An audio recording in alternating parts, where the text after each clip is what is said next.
پنجاب کے ایک بہت بڑے عالم تھے, یہ تقریباً 15-16 سال پرانی بات ہے. بڑی اللہ نے استعداد دی, صلاحیت دی, یونیورسٹی کالج چھوڑ کر انہوں نے علم دین حاصل کیا, بڑا زبردست خاندانی عالم بنے. وہاں لوگوں نے بتایا, ہمیں بڑی توقع تھی کہ یار یہ تو ایک تہلکہ مچا دے گا. وہ کیا ہوا, ان کا کسی سے یزید پہ مناظرہ ہو گیا کہ یزید جنتی ہے کہ جہنمی ہے.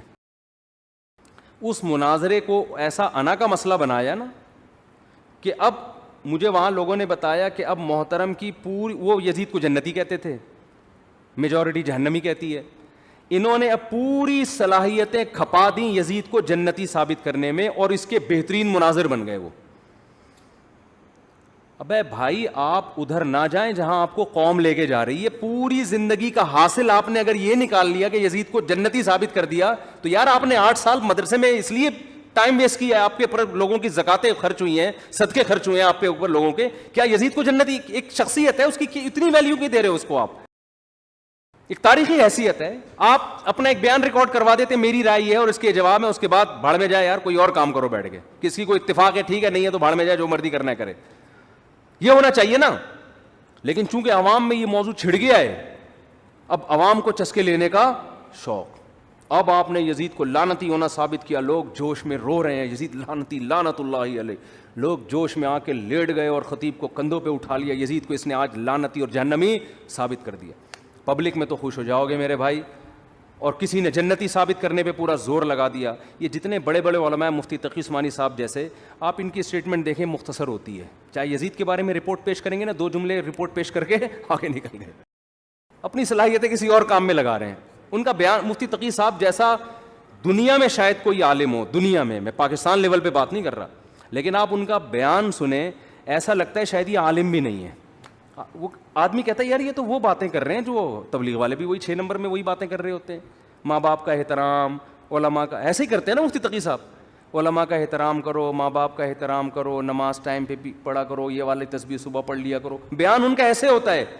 آدمی کہتا ہے یار ہم نے تو سنا تھا یہ ملیشیا ان کو بلاتا ہے اپنی میٹنگ میں, سعودی عرب میں حرمین کے علماء ان کے درس میں بیٹھتے, تو کہ 6 نمبر سننے کے لیے بیٹھتے ہیں. وہ بھائی جب ان کی علمی مجلسیں ہوتی ہیں نا علماء کے ساتھ, پھر یہ والا اسٹائل نہیں ہوتا. پھر وہ عربی میں حوالے نہیں, دھڑا دھڑ عربی میں حدیثیں پڑھ پڑھ کے سنا رہے ہوتے ہیں. آج ان پر بھی لوگ الزام لگا رہے ہیں ان کو حدیثیں نہیں آتی. اگر مفتی تقی صاحب کو بھی حدیث نہیں آتی نا میرے بھائی, پھر شاید دنیا میں کسی کو بھی نہیں آتی. ان کی حدیث کی تکملۃ فتح الملہم, ان کی صحیح مسلم کی عربی شرح ہے, اٹھا کے دیکھو دماغ کی چولے ہل جائیں گی آپ کی. صحیح مسلم کی عربی میں انہوں نے شرح لکھی ہے تکملۃ فتح الملہم, تکملۃ فتح الملہم. فتح الملہم تھی علامہ شبیر احمد عثمانی کی, ان کے انتقال ہو گیا تو پھر انہوں نے مکمل کی اس کو.